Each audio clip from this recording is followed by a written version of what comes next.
So what we're doing here, everybody, is that lumber you see to the right, that is bowling alley lumber. That's where people stage to get their bowling ball. So it's not the actual lane. So what you're seeing to the left is the lane.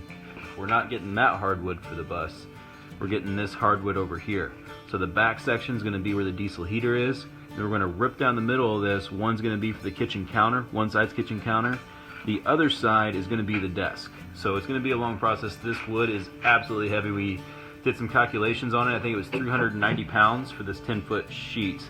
So that's why we're cutting this up so we can get it in the RV. Actually, he's lucky enough to help us with this. So, you guys ready to get started? Let's do it.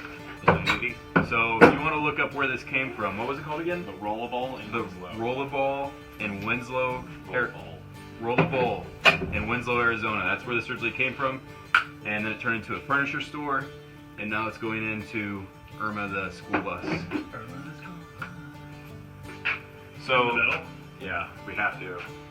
The reason why these are important, this angle iron, if you don't know, bowling alley lumber, and I didn't know this beforehand, is actually held together by nails all the way through, and this angle iron actually holds it together. That's why we had to put these on right here, this wood right there, because if we just cut it down the middle, it could just fall apart. So when we put it back on the bus, I think they both have metal. they have to have angle iron, some sort of support to keep all this wood together. Ready to take it down? Let's cut this 3-foot section off. Let's do it.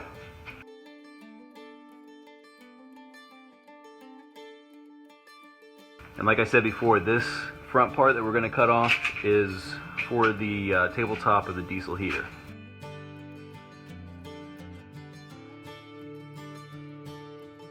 So yeah, so again, I'm gonna start with like a 1/2 inch just to give myself a start line, so I know I'm not hitting any nails. Right. I'm gonna clean cut, then I'll drop probably a 1/2 inch each cut.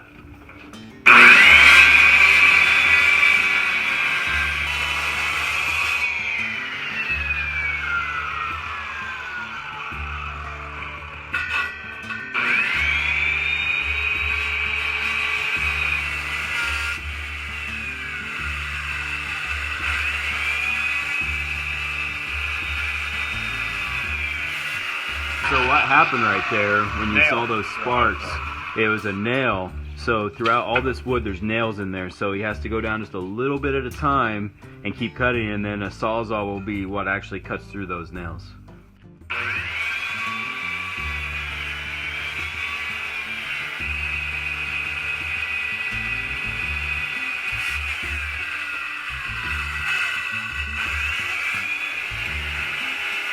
Sometimes you don't hit them, but usually you hit 2 or 3. So that wasn't bad. So now he's grabbing the sawzall and gonna go to that one particular spot where that nail is. No, I gotta go cut the whole 1/2 inch. That's not deep enough to get through this whole thing. So I'm actually cutting the whole way. So you're finishing with the sawzall. Yeah.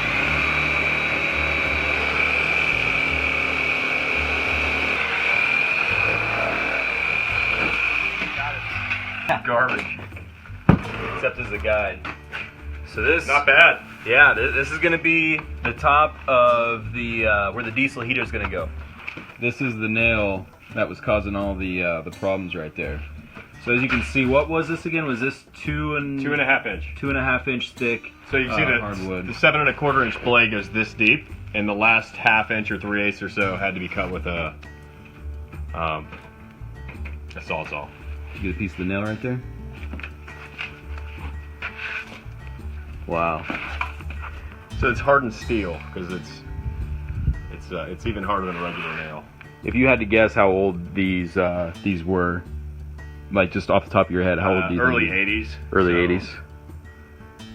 Was that 30 some years? 30 40 years. Almost 40 years. So that was the easy part. Now we're switching over to the long ways. And the original plan was to get like the actual bowling alley material, but the way that we're going to do it is we have to sand these down and stain them anyway. So all the cool looks to the bowling alley material would have been lost. However, on the other side of this, there are a couple lines on this, on the end over here. So that'll be on the end of the kitchen counter and the end of the desk.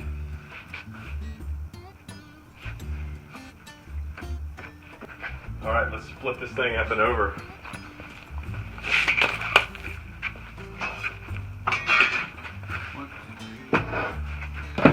So when we're done, I'll sledge it back down, just to cinch it back up before we put supports in.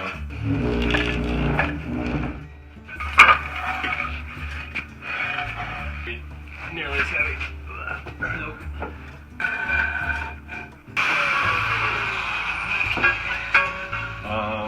Right there. Let's see. Is this clamp going to be an issue being right here? Yep.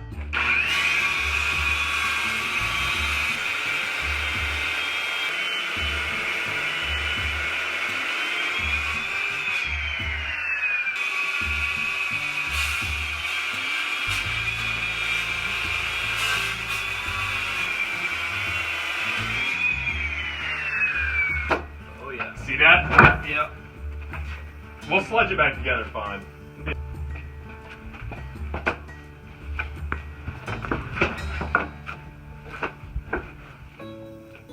Yep.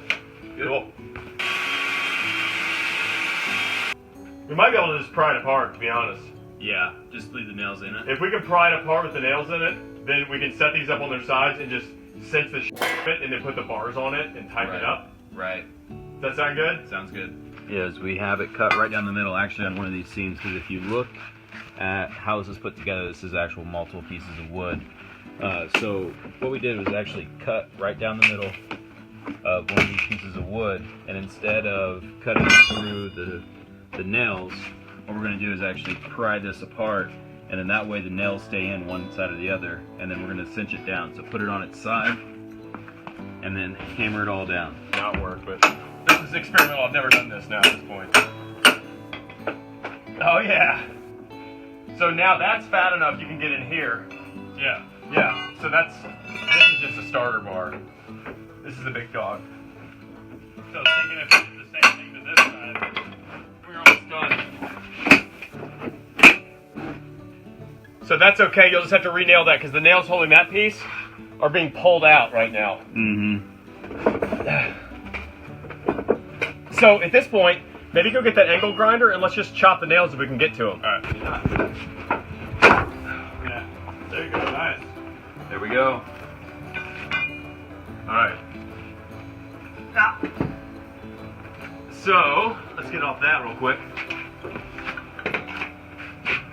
And then we'll leave that sledgehammer and we'll cinch this down, maybe throw some more nails through it. You can see the first cut on the first time we went through, flipped it around, the second cut, and you can see all these hardened steel nails that were in this all the way through. Because the way he was explaining it to me is they don't just bring in preformed pieces into bowling alleys. What they do is bring in piece by piece, and they nail it on, then they go down to the next piece and nail that on. So it's just riddled with nails. And right now what we're going to do is go through and drive more nails down so these end pieces won't come off. And Chris was over there cutting the angle iron, and we're going to put the angle iron back on because that's what holds all of these together. So that angle iron goes on there with some screws. That's what holds everything on.